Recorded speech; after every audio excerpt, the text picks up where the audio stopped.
So I wanted to clear up a point of confusion that a lot of veterans have about how their BAH when using their post 9/11 GI Bill is going to be calculated. So generally speaking, your BAH is going to be whatever the rate for the zip code of your school is for E5 with dependents. That's going to be the going BAH rate.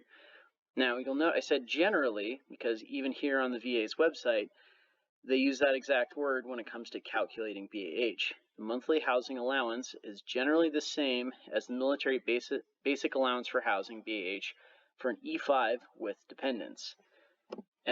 So as you can see right there, it's generally the same, not always the same. So here, let's go ahead and do a good example right here.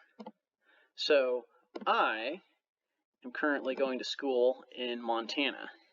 So my zip code, the zip code for the school I'm going to, is going to be 59601. If we look at the most current rate for BAH that you have for the Department of Defense under the Defense Travel Management Office, we go ahead and submit for our most current rate.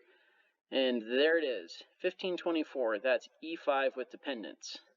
Is that what I'm making in housing allowance though? No, because what I am actually making is the 2022 rate, not the increased 2022 rate. This is what the VA is paying me, $1233.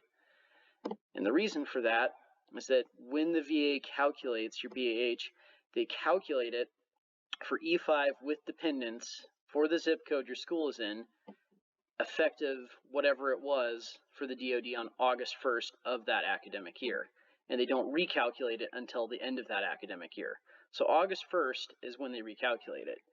So this is, and then again, this is where you can get into this trap where people will say there is a difference or there isn't a difference. So you can see there's a nice little chunk of change that I'm not getting that someone who's active duty E5 with dependents, who's let's say on recruiting duty here in Helena, Montana, they're making more money on BAH than I am. But the increased rates for a year aren't always universal, because let's go ahead and do an example where a person is going to school at the University of Oregon. Let's go ahead and throw in the University of Oregon zip code right here. So here's the 2022 rate, E5 with dependents. And then let's go ahead and calculate that with the increased rate that went into effect on October 1st. This is going to be pulling from the table that the DoD is actually going to be using for active duty. And, oh, well, if you're a recruiter in Eugene who's E5 with dependents, when the DoD did that rate increase, the general BAH rate increase, that didn't increase the pay for that recruiter at all, and that recruiter is going to be making the same amount in BAH as students going to school on their GI Bill. So now you're probably wondering, what's an easy way to avoid getting this sort of discrepancy? How can I just go and see how much I'm actually making on, or how much I'm going to be making or entitled to for BAH with my GI Bill, especially if I have a pay discrepancy with the VA?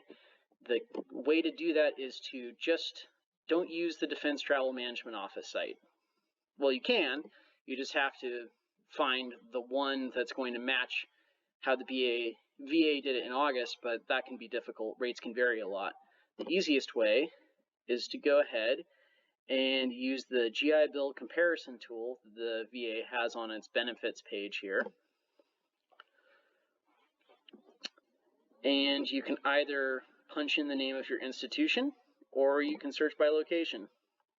So let's go ahead and type in 59601 for the school I'm going to in Helena, Montana. Search.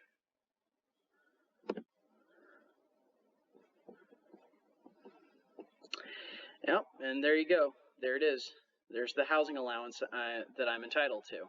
So this number can vary from the DoD's E5 with BAH with dependents number. And you also have this nice tool here where you can just search institutions by name. I'm not going to Carroll College, but Carroll College is a university here in Helena. Let's just go ahead and Carroll College. Am I misspelling that? I am definitely misspelling that. No, maybe not. All right, there it is.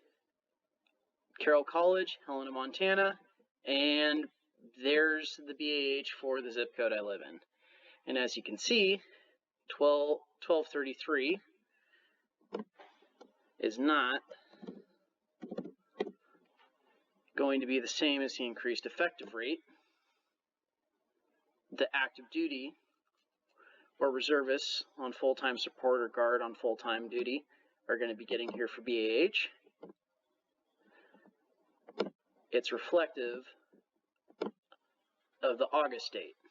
So there you go. In a nutshell, your GI Bill benefits for BAH are not necessarily a direct reflection of whatever the Department of Defense's current rate for E5 BAH with dependents is. It's going to be whatever the VA calculated E5 with dependents BAH for your school zip code effective August 1st of that academic year is. So again, the easiest way to avoid confusion when you're trying to figure out exactly how much you should be making when it comes to your BAH, especially if the VA is underpaying you and you want to make sure that your claims go smoothly, use the GI Bill comparison tool from the VA itself. And I would avoid using the Defense Travel Management Office BAH calculator, unless, of course, you just want to see what people are making for fun and see if you are or are not making the same amount of money as someone who's active duty with, you know, that exact setup of being E5 with dependents. So anyways, that's the best way to do it. This is the best way to get an accurate measurement. I'd avoid using this, even though this is what we used the entire time we were all active duty, and just use this GI Bill comparison tool either for planning your finances around your BAH.